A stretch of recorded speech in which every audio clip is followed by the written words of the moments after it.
concluding the story that began in the first volume, which was critically acclaimed and quickly sold out, by European superstar artist Enrico Marini, Scorpion, Eagles of Rome. Batman pursues the Joker in a desperate attempt to rescue the girl who may or may not be Bruce Wayne's daughter.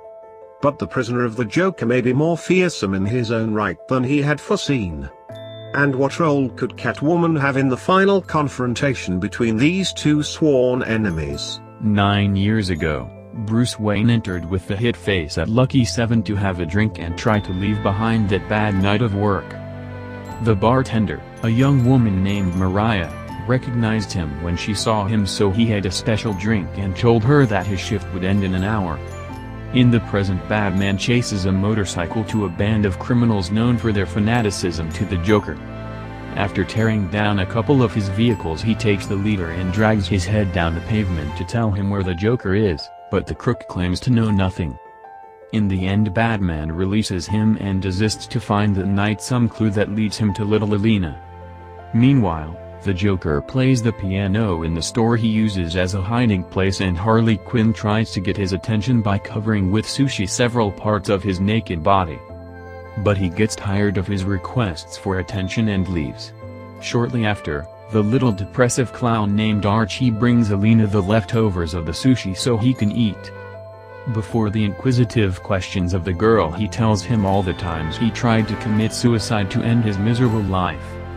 However, Alina takes the moment to knock it down, take the keys and escape to the labyrinthine corridors plagued with pipes. Bruce sees Mariah in the hospital, who is still in a coma after the accident, to promise that he will do everything possible to save Alina. A doctor informs him that the woman may never wake up, but he agrees to pay his medical expenses. At the exit of the hospital, Bruce is confronted by a band of journalists full of questions and accusations, while at a distance the Joker observes him with mockery. Under the incessant rain, the clown undertakes the return to his hiding place, singing about the happiness that makes him annoy the Mr. Wayne and in the meantime kill a policeman who almost interrupted his singing. On the other hand, Harley cornered Alina in one of the corridors and asks her to stop behaving like a child since she is not his nanny. Not understanding the interest of his Putin for the little one, Harley orders her to stay away from the Joker and stop him from dazzling with his eyes, since she will not allow him to develop a Stockholm syndrome. But Alina, being dragged back into captivity, remarks that when the kidnapper develops sympathy for his victim, then it is called Lina syndrome. In the Batcave, Bruce continues searching for Alina until Alfred appears with a new arrival letter asking him to meet in bar or else the little one will die.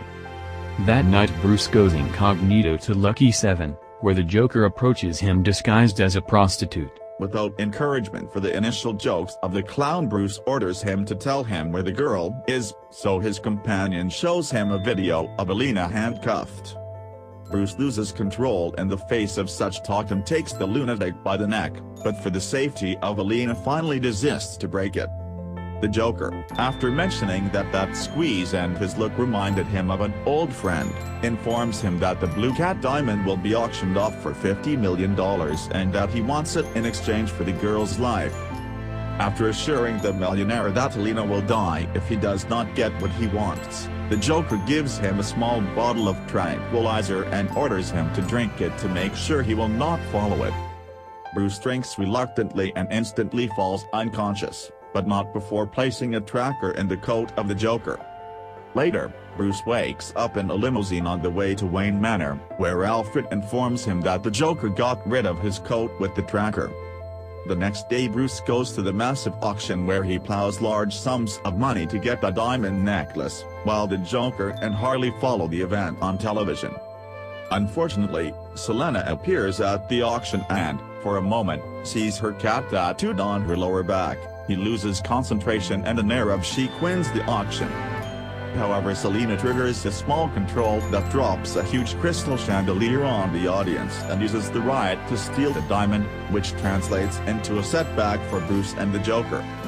Later that night, Batman corners Catwoman on a rooftop and asks her kindly for the necklace, but she, after the typical game of seduction, takes out her clothes and confronts him for his right to keep the diamond.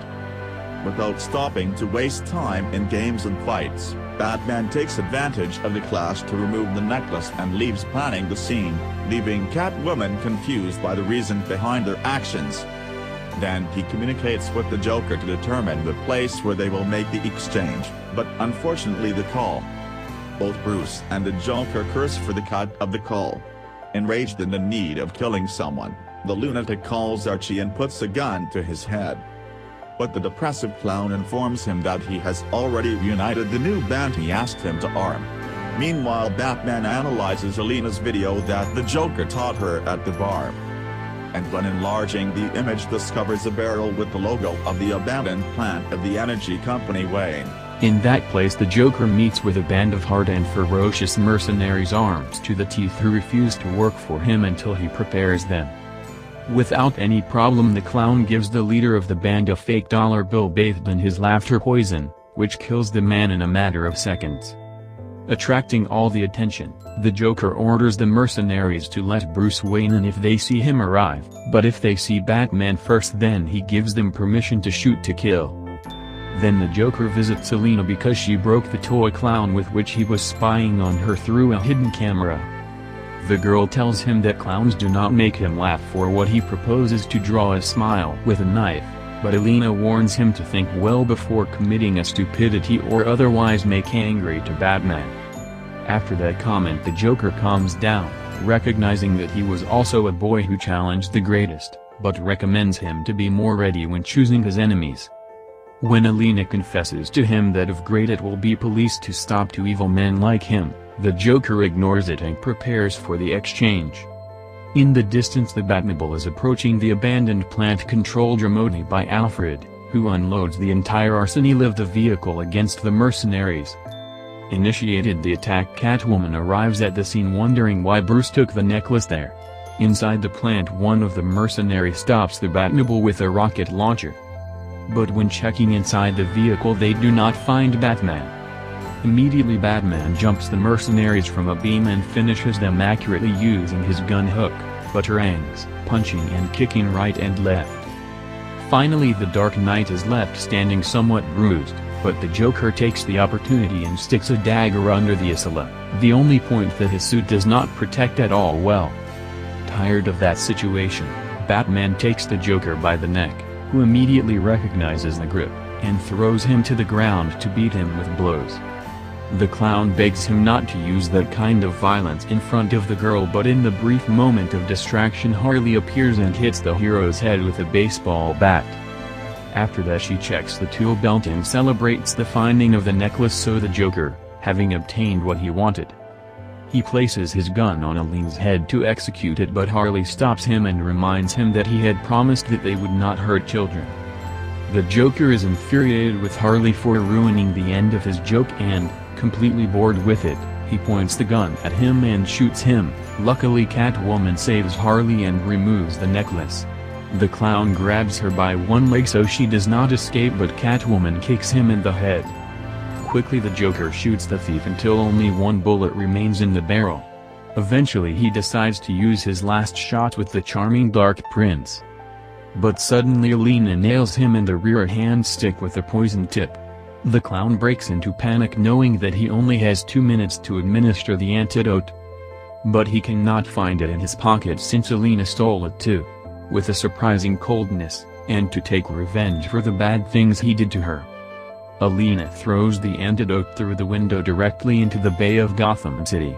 To everyone's surprise, the Joker runs behind the antidote and throws himself out of the window, crashing into the water from a great height. Faced with that, Batman agrees with Catwoman and Alina not to talk about what happened. Having seized the most precious diamonds, Alina undertakes the withdrawal when the police approaches the scene and refuses to return the jewel, knowing that the hero cannot pursue it because it has better issues to deal with. After that Alina takes him by the hand and tells him what he is happy that he is there. A few days later, Bruce and Alina visit Mariah in the hospital. He tells the little girl that it will take her mother time to recover and gives her the little Batman doll that she used to use as a lucky charm.